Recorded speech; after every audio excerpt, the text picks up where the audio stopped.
ये किताब रोशन की आयतें हैं। ए पैगंबर, हम तुम्हें मूसा और फिरौन के कुछ हालात मोमिन लोगों के सुनाने के लिए सही सही सुनाते हैं कि फिरौन ने मुल्क में सर उठा रखा था और वहां के बाशिंदों को गिरोह गिरोह बना रखा था। उनमें से एक गिरोह को यहां तक कमजोर कर दिया था कि उनके बेटों को ज़बह कर डालता और उनकी लड़कियों को जिंदा रहने देता।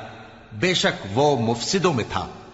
और हम चाहते थे कि जो लोग मुल्क में कमजोर कर दिए गए हैं उन पर एहसान करें और उनको पेशवा बनाएं और उन्हें मुल्क का वारिस बनाएं और मुल्क में उनको कुदरत दें और फिरौन और हामान और उनके लश्कर को वो चीज दिखा दें जिससे वो डरते थे। और हमने मूसा की मां की तरफ वही भेजी कि इसको दूध पिलाओ, फिर जब तुमको इसके बारे में कुछ खौफ पैदा हो तो इसे दरिया में डाल देना और न तो खौफ करना और न रंज करना।